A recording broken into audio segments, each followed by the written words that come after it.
Second option, I have you institutionalized again, where they medicate the crap out of you and you go back to zombie land forever. All right, we're gonna start with Kanye West pushing Kim Kardashian closer and closer to the edge in this battle over their kids. The curtain opens on a spectacle that is as shocking as it is baffling. Yeah, or Ye, as he now insists on being called, has once again thrown himself into the public arena with revelations that defy belief and leave even his most steadfast defenders grasping at straws.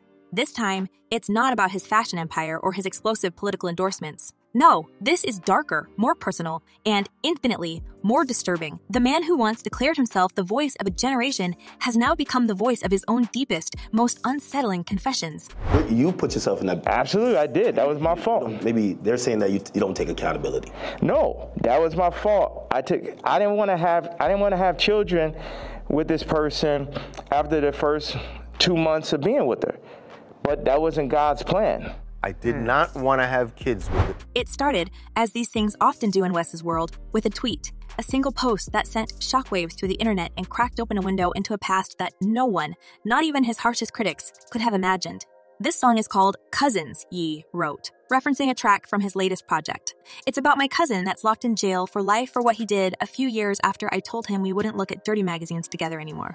My name is Ye, and He didn't hold back. He didn't soften the blow. What followed was a confession so explicit, so raw, that it left even the most jaded observers stunned into silence. Ye revealed that, as children, he and his cousin had not just stumbled upon explicit content, but had, in his own words, reenacted what they saw. He described these moments with a bluntness that felt almost surreal, laying bare details that no public figure would dare to put out into the world. And if that wasn't enough, he capped it off by admitting that this twisted dynamic continued until he was 14. 14. The revelation hung in the air like a toxic cloud, choking out any possibility of rational explanation. Was this an unfiltered cry for help, a misguided attempt at artistic vulnerability, or something else entirely?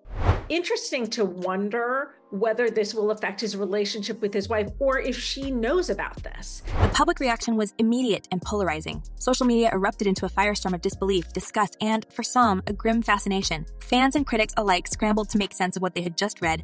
Was Ye trolling? Was this some kind of elaborate performance art piece designed to provoke and unsettle? Or was it, as many feared, a genuine glimpse into a deeply troubled psyche? Theories flew fast and furious, but one thing was clear. Ye had crossed a line that even his most outrageous antics had never approached. And then there was the song itself. Cousins is not a track you can casually listen to. It's not something you can throw on in the background while doing chores or driving to work. It's raw, unfiltered, and deeply uncomfortable. Over a sparse, haunting beat, Ye recounts those early experiences with a mixture of guilt and defiance, as if he's trying to exorcise his demons while daring the listener to look away. Told my cousin not to tell nobody, he raps, the words cutting like a knife. People tell me take it to my grave. Truth will set you free someday. I don't think they understand that I'm not attracted to a man. It's a tangled web of confession, denial, and unresolved trauma, all wrapped up in West's signature stream of consciousness style. Let me read these song text. This is how he was ready. This is a trainer, but come to find out, he was actually Canadian intelligence, but this is my trainer. So this shows you. But the song doesn't stop there. It dives deeper, connecting those childhood experiences to a broader narrative of shame, secrecy, and the lasting scars they leave behind. He references his late mother, Donda West, and the magazines he found hidden in her closet. He even goes so far as to claim that his mother was a lesbian, a statement that has sparked its own wave of controversy and speculation. Was this another layer of the truth, or just another provocation? And what does it say about Wes's relationship with his mother, a woman he has often described as his greatest inspiration and the moral compass of his life? For many, the most disturbing aspect of all this is the way he seems to blur the line between personal confession and public spectacle. Is he sharing these stories because he genuinely wants to heal and grow, or is he using them as a form of shock and awe marketing? The lyrics of Cousins are deeply personal, yes, but they're also undeniably performative. The accompanying visuals, home videos intercut with unsettling imagery of gun violence, semi-explicit photos, and a burning cross, only add to the sense that Ye is not just bearing his soul, but staging it for maximum impact. You think about if Harley was part of intelligence, right? What kind of people you think are surrounding my kids? What kind of people you think are in that house? And yet, amidst all the chaos, there is a lingering sense of tragedy. This is a man who has clearly been through something profound and painful, and whether you see his revelations as a cry for help or a calculated move, it's hard not to feel a pang of empathy.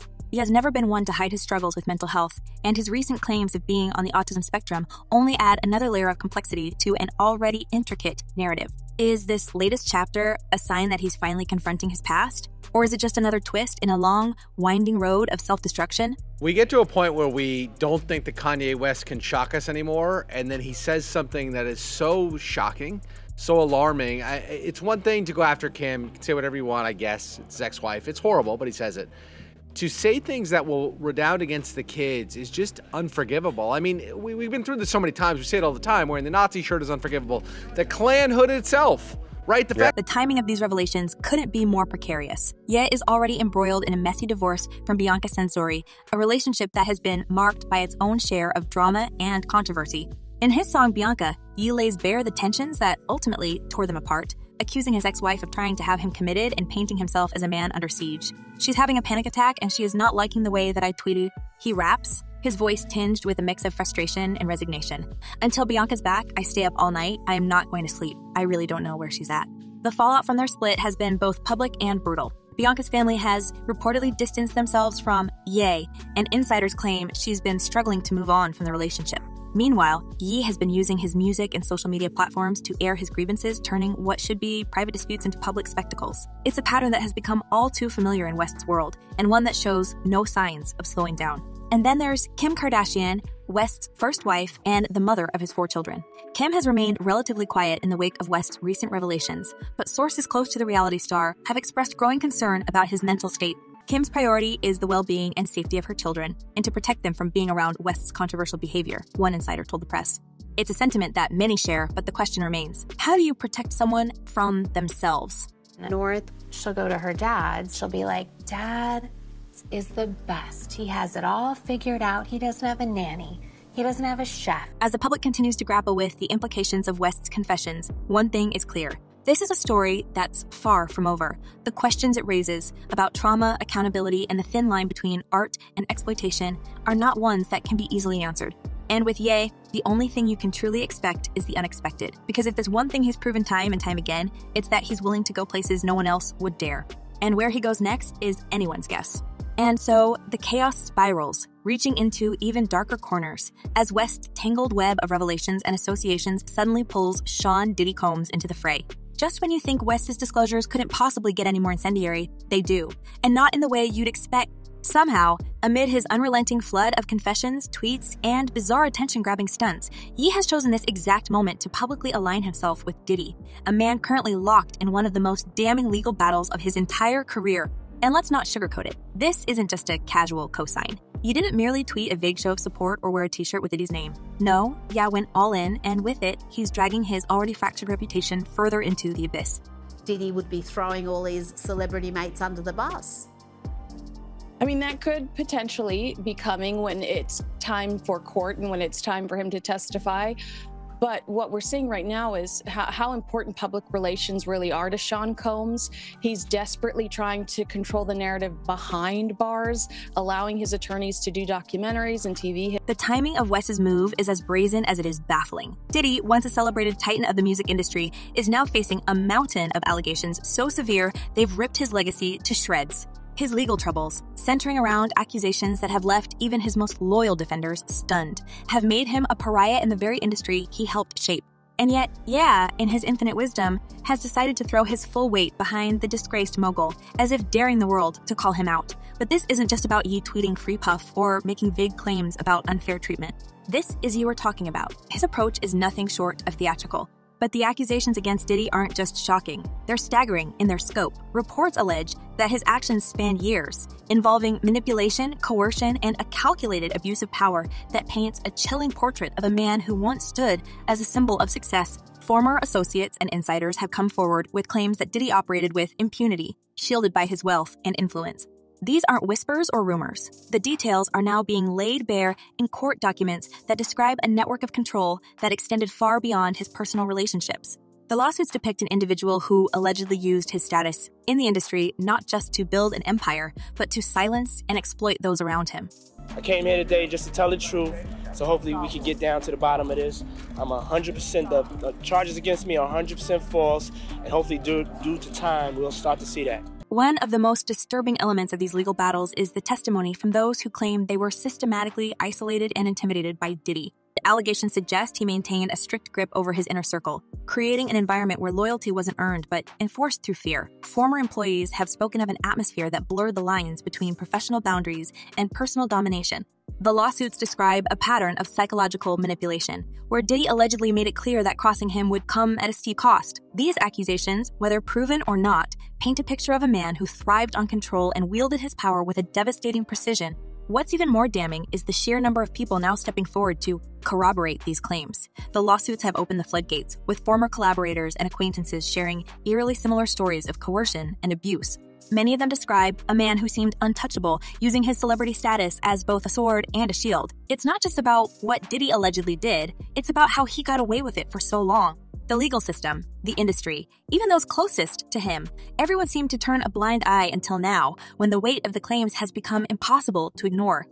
In her civil lawsuit, Cassie said that she was the victim of abuse, assault, and at the hands of Diddy. And yet, even amid these explosive allegations, there are those who continue to defend him. Some argue that Diddy is the victim of a calculated takedown, a high-profile target for opportunists looking to cash in on his downfall. Others claim that the timing of these lawsuits is suspicious, coming at a moment when the music industry itself is under intense scrutiny. But regardless of where you stand, the sheer gravity of the accusations cannot be overstated. These aren't just legal battles. They're a referendum on the culture of silence and complicity that allowed someone like Diddy to thrive unchecked for decades. And now, with these standing firmly in his corner, you have to wonder, is this loyalty or is it a fatal miscalculation? It all began with a leaked phone call, one so surreal, so packed with unintentional irony that it feels more like a scene from a poorly written drama than real life. The call, reportedly recorded while Diddy was in custody, features the two men exchanging words of mutual admiration, as if the walls closing in on Diddy's empire were just background noise. Diddy, speaking with the kind of confidence that suggests he's either in complete denial or utterly unbothered by the gravity of his situation, tells you to be careful because they are trying to end them both. The vagueness of they is almost laughable, but in the world of Ye and Diddy, where conspiracy theories reign supreme, it's enough to stoke the flames. And yeah, he eats it up. He doesn't question, he doesn't hesitate, he just nods along, metaphorically speaking, as if the two of them are soldiers on the same battlefield. You already made everybody think I'm crazy. You already took my family away. You already separated all my friends. I don't got no celebrity friends. But here's the kicker. He didn't just keep this conversation private. Oh no, he turned it into content. He leaked parts of the call using Diddy's words as the opening for his newest track, Lonely Roads Still Go to Sunshine. The song, if you can even call it that, is less a piece of music and more a chaotic collage of controversy. It features not just Diddy, but also West's daughter North, a choice so tone-deaf it's hard to believe even you thought it was a good idea. North's inclusion, reportedly against the wishes of Kim Kardashian, adds an entirely new layer of tension to the already volatile situation. And let's not forget that Diddy's son, Christian, also makes an appearance, as if to hammer home the point that this is a family affair in the worst possible way. She definitely has Kanye's outgoing personality and will say whatever is on her mind, no matter what it is or who. The public backlash was immediate and merciless. Critics and fans alike were quick to question why you would align himself with someone like Diddy, especially now, when the allegations against him are still fresh and unresolved. But yeah, true to form, doubled down, he posted and deleted a series of rants on X, accusing the media of vilifying Diddy and painting himself as the lone voice of reason in a world gone mad. All these celebrity cowards watching our brother rot and saying nothing, he wrote, his words dripping with self-righteousness. It's a bold move, to say the least, but one that raises more questions than it answers. Is this blind loyalty? A calculated PR stunt? Or is he simply so far removed from reality that he genuinely believes he's the hero of this story? What's particularly striking, and frankly infuriating, is West's apparent indifference to the implications of his actions. By aligning himself so publicly with Diddy, he's not just risking his own reputation, he's dragging others down with him. Take North, for example. Her involvement in Lonely Roads Still Go to Sunshine has sparked a firestorm of criticism, with many accusing Ai of exploiting his daughter for attention. Kim Kardashian, who has largely stayed silent amid West's recent antics, is reportedly furious. And who could blame her? The inclusion of North in a project tied to Diddy, given his current legal troubles, is a miscalculation so massive, it defies comprehension.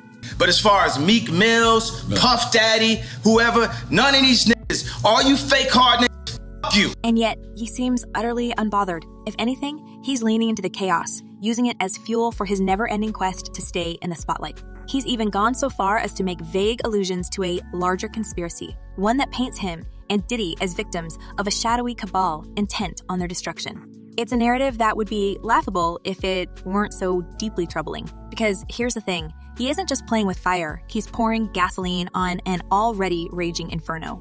And for what? To prove a point, to make a statement, or simply because he can? This investigation is ongoing, and I encourage anyone with information about this case to come forward and to do it quickly. And let's not forget the wider implications of West's actions. By aligning himself with Diddy, he's sending a message, not just to his fans, but to the industry as a whole. He's saying loud and clear that he doesn't care about the rules, the norms, or the consequences. He's willing to burn it all down if it means staying true to his vision, whatever that may be. But in doing so, he's not just risking his own career. He's putting others in the line of fire. His family, his collaborators, his fans, they're all collateral damage in West's never-ending quest for relevance. As the fallout from Lonely Road Still Go to Sunshine continues to unfold, one thing is clear. This story is far from over. The questions it raises about loyalty, accountability, and the limits of artistic expression are not ones that can be easily answered. And with Ye at the center of it all, the only certainty is that things are going to get a lot messier before they get better. So what do you think? Is Ye a misunderstood genius, a reckless provocateur, or something else entirely? Let us know down below, and as always, we'll see you in the next one.